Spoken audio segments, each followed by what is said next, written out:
everybody, welcome back to my channel. My name is Nelu, and in today's video I am going to be showing you a step-by-step on how to create your own Disney-inspired pin board. Okie dokie, let's go over everything you're going to need for this project. First off, you will need a sublimation printer. With that sublimation printer, you're going to need some sublimation ink, sublimation paper. Hey guys, it's Nelu popping in here. Make sure to stick to the end of this video because I have a little surprise for you at the very end. Then you'll need a cork board for this project. And if you're fancy, you'll get a frame that you can lay the cork board in. You'll need a ruler. This is a sublimation ruler which has jagged edges so that you don't get harsh lines when sublimating. This is not really needed, it's just extra. You'll need some heat transfer tape, a pair of scissors to cut out the design if it's too small, some parchment paper, heat press as well. Now let's talk about all the supplies that I have here on the table. So the printer that I have is an enchanting ET2850. I got this printer from Costco and it was about $160 I believe when it came to it. So that's where I got this printer.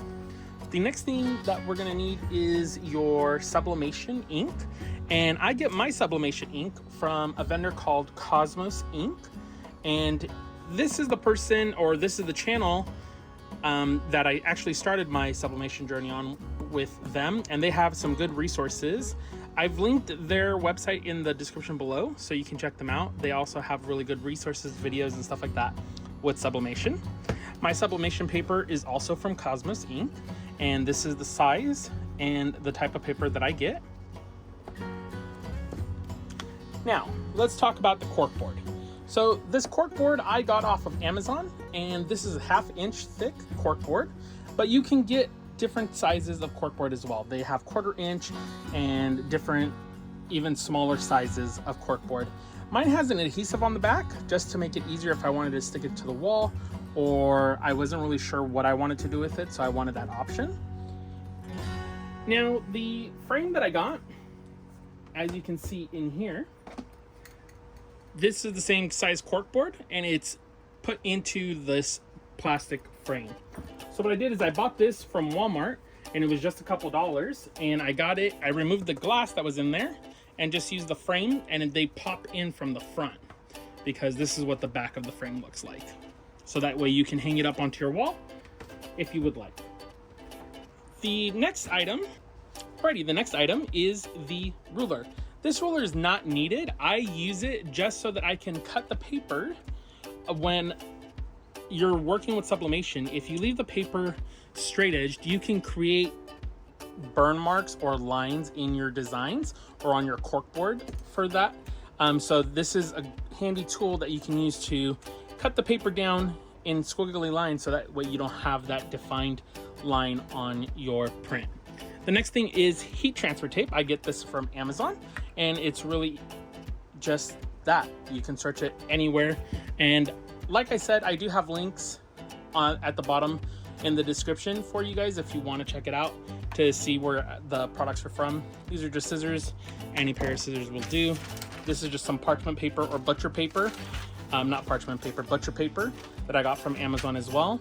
And then the last but not least, for this sublimation project, you do need a heat press. So that you can't do it with an iron. So it's mainly for crafters. Typically a crafter will have some type of heat press in their arsenal of tools.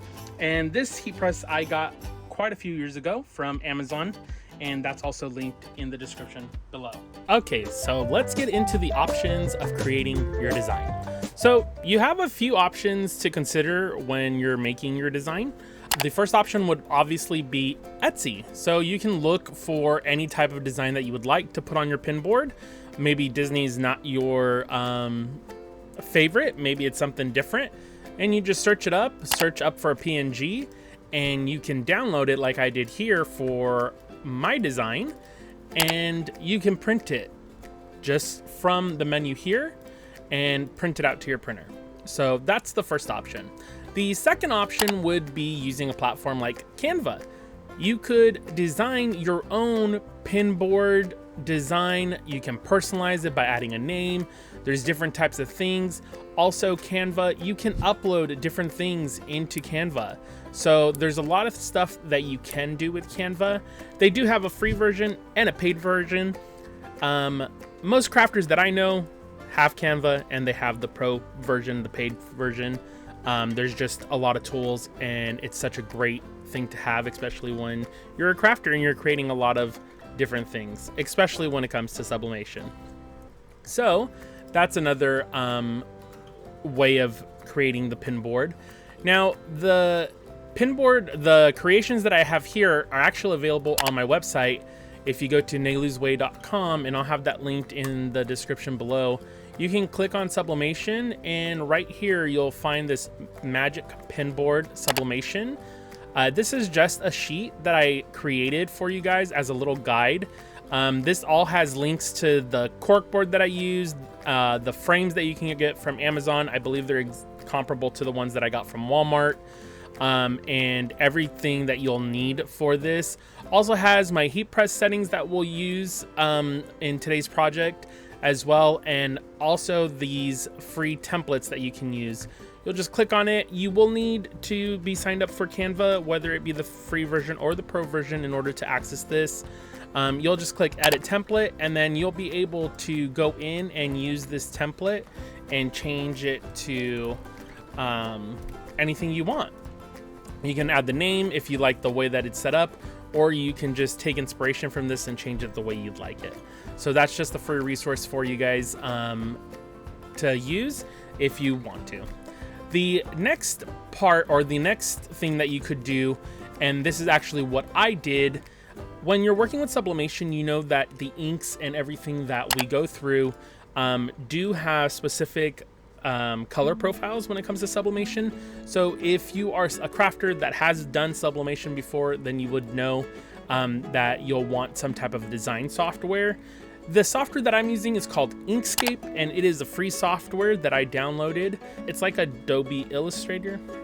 No, Adobe. I don't know what it's called, but it's a free version of design software. So I had ordered preloaded them here, but I wanted to show you the print settings if you do use this step.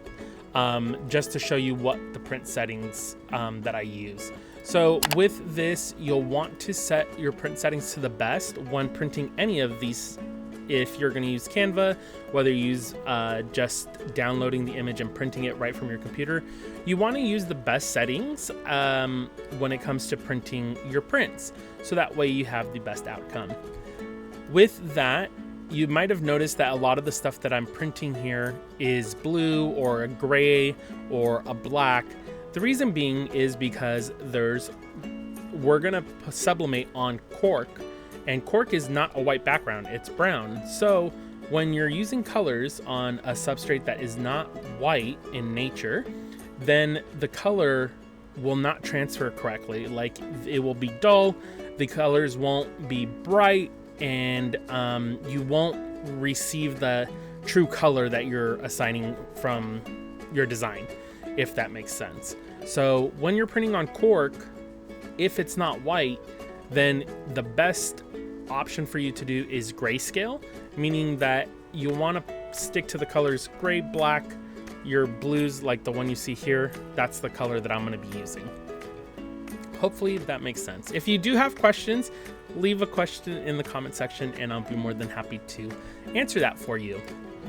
And sometimes if it's a little too complicated for me to type it out, then I'll just make a little short video and tag you in it to respond to your question. So I have no problem doing that for you guys. So we're going to use the 2850 is the printer that I'm using.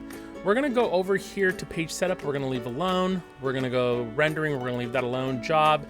We're going to leave that alone. We come into image quality. We're going to want to set it to 720 by 720 DPI, which is the best resolution that this platform offers. Our color is going to stay RGB. And then there's going to be just a few settings that we're going to hit here. Page setup will be standard. The paper size will be US letter, unless you're using like a legal size paper or whatever paper size you're using. Then there's media type. We're going to want to select the premium presentation paper matte, whichever your best quality of paper available in the system is what you want to select. Then your grayscale, this option is available. I'm not going to use it because my color is like this dark blue color, and I think that will come out just fine. And then we're going to put the mode automatic.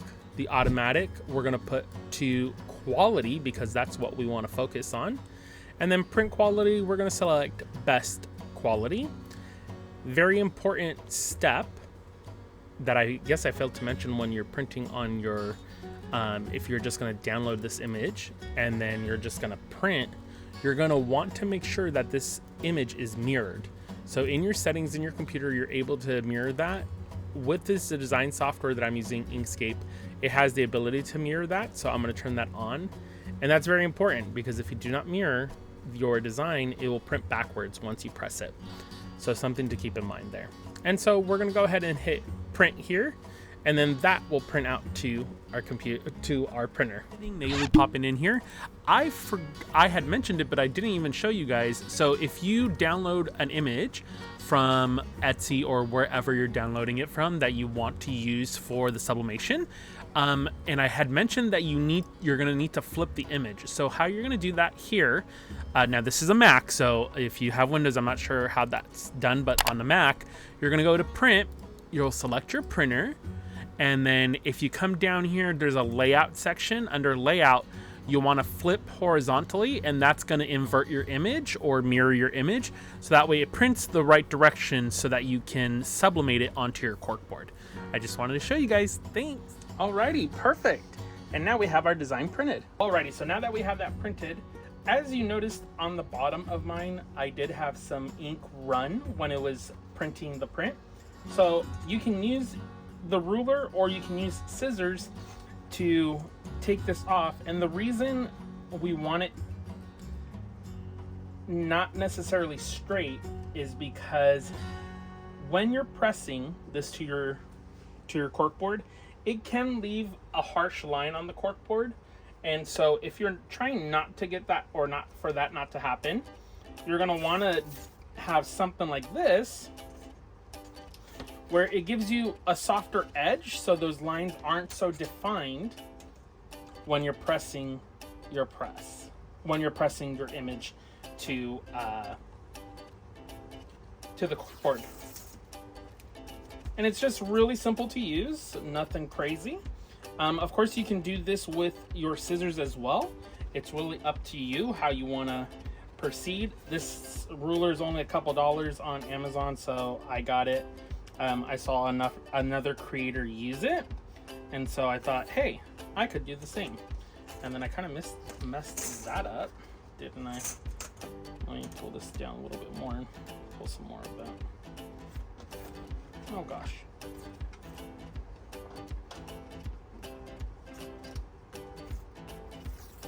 There we go. Obviously, when you're doing this, try to stay away from your design so that way you don't ruin the design.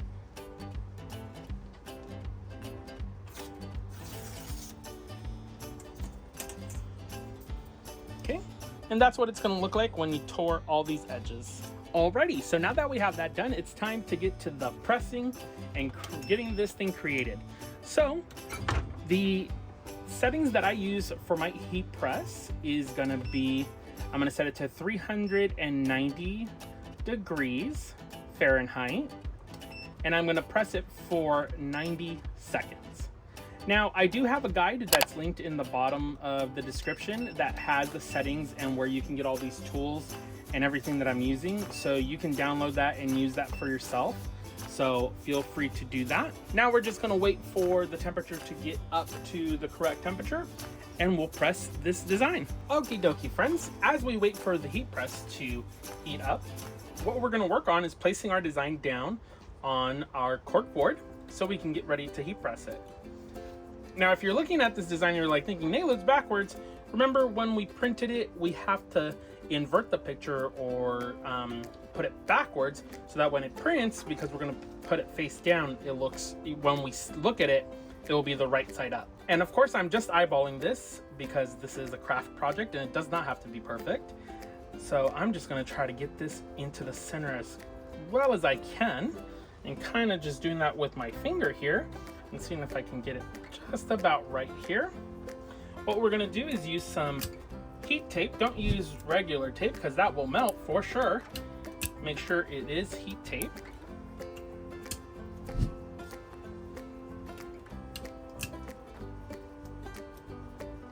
And I'm just putting it on all 4 sides just to make sure that it's secure, so that when I put it onto the heat press, nothing moves and the positioning is gonna stay the way it's supposed to.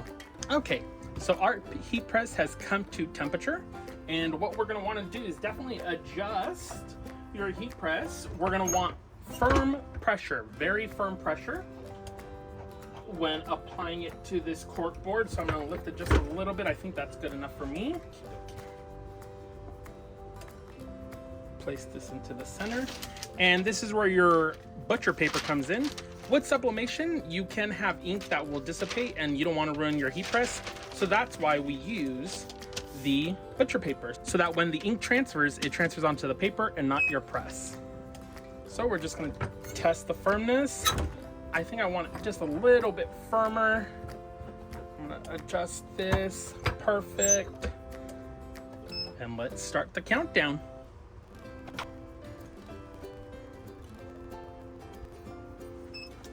Okie dokie, now it's done. Let's open this up. Remember, this is gonna be hot, so please be careful with your fingers when touching anything, because it will, all of these surfaces are gonna be hot. So remember to be careful. So we're gonna go ahead and peel this back. And there you have it. Here is it finished. Doesn't it look so great? And see, with doing that with the ruler, you have no harsh edges. You don't see any lines and stuff like that. So it looks really clean cut and ready to go. Hey guys, I told you there was gonna be a surprise at the end of this video.